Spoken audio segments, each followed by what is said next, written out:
আমরা আমরা এখানে কথা বলেছি কয়েকটি বিষয়।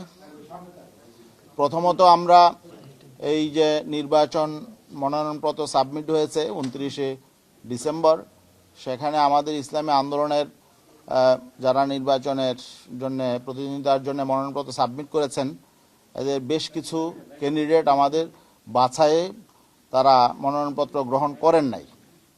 তো বিভিন্ন কারণে করেন নাই, এর মধ্যে তুচ্ছ কিছু কারণ আছে, একেবারেই সামান্য কারণ, যেগুলো আসলে এবং সংশোধনযোগ্য ছিল।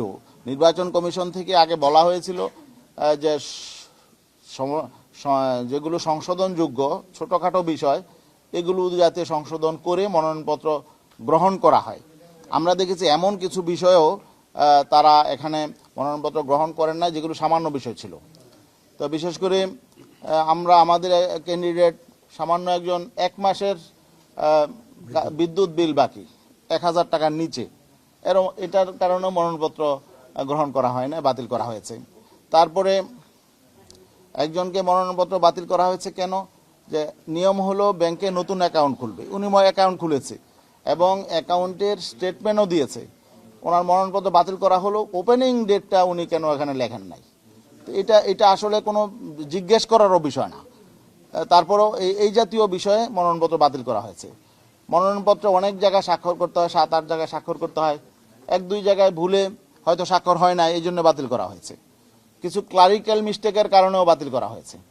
আমাদের কথা হলো, যদি যৌক্তিক কোনো কারণ থাকে, যেমন ঋণ খেলাফি যদি থাকে, অথবা কোনো মামলা থাকে যে তথ্য গোপন করা হয়েছে যদি এমন থাকে, অথবা সম্পদের তথ্য যদি গোপন থাকে, এই জাতীয় যদি কোনো বিষয় থাকে, এটা যৌক্তিকতা আছে।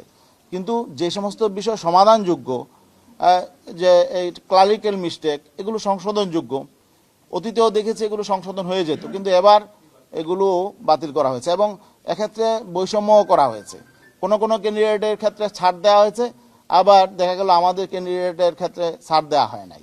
তো এই জন্যে এটা আমরা মনে করি যে এটা অনিয়ম হয়েছে, এগুলো আমরা জানিয়েছি, কথা বলেছি। এখানে প্রায় 1/3 ক্যান্ডিডেট, আপনার পত্রপত্রিকা মিডিয়ায় আপনারাই তো লিখেছেন, প্রায় 28% উপরে ক্যান্ডিডেটের মনোনয়নপত্র বাতিল করা হয়েছে।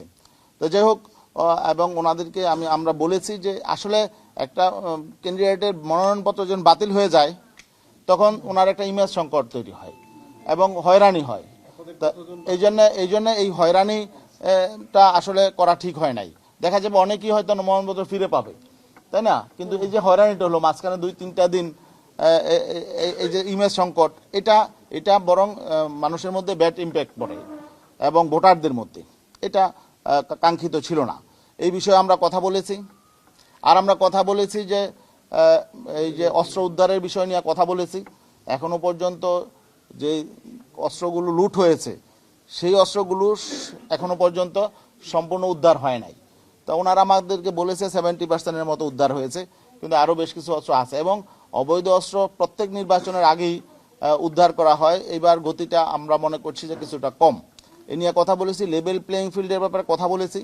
আমরা বলেছি যে কোনো কোনো রাজনৈতিক দল প্রায়োরিটি পাচ্ছে বিভিন্ন ক্ষেত্রে এবং অনেক 2-1টি রাজনৈতিক দলের প্রধান তারা ভিভিআইপি প্রটোকল পাচ্ছে।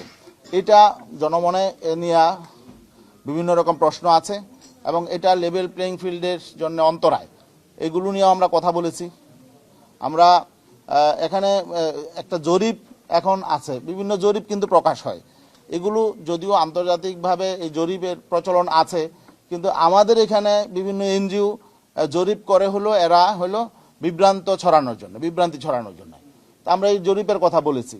তো এইভাবে এই সমস্ত জরিপগুলো যেগুলো মানুষকে বিভ্রান্ত করে, এগুলোর আসলে কোনো আন্তর্জাতিক স্ট্যান্ডার্ড না মেনেই এবং এরা স্যাম্পলিং কতটুকু করে এগুলো না মেনেই তারা একটা জরিপ রিপোর্ট দিয়ে দেয়, আর আমাদের দেশের মিডিয়াগুলো এটা হুমড়ি খায়।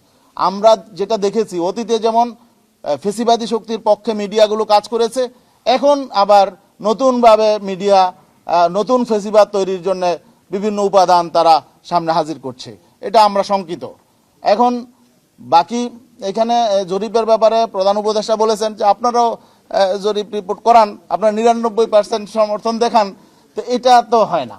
এখানে সবার, আমরা মনে করি যে সকলেরই একটা অ্যাকাউন্টেবিলিটি থাকতে হবে।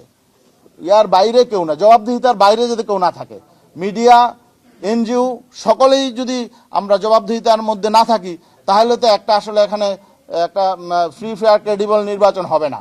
এখানে আমরা মনে করছি যে এখানে আসলে সবাই জবাবদিহিতার আওতায় নেই।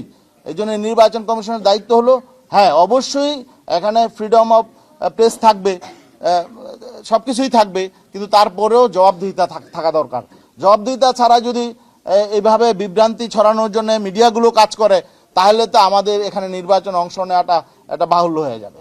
তো এইগুলো নিয়ে আমরা কথা বলেছি এবং আমরা বলেছি যে এখানে মরহুমা ম্যাডাম খালেদা জিয়া ইন্তেকাল করেছেন, এই জন্য আমরাও শোকাহত, কিন্তু এটা নিয়ে আজকে বাড়াবাড়ি হচ্ছে। এটাকে ইস্যু করে সারা দেশে বিভিন্ন শিক্ষা প্রতিষ্ঠান, ইভেন কি সরকারি বিভিন্ন প্রতিষ্ঠানেও যে হ্যাঁ জাতীয় শোক দিবস ঘোষণা হয়েছে 3 দিন, এখন এটা নিয়ে যদি মাসের পর মাস শোক পালন করা হয়, এখন নির্বাচনের এই সময়ে, এটাও তো একটা আমি মনে করি যে বাড়াবাড়ি।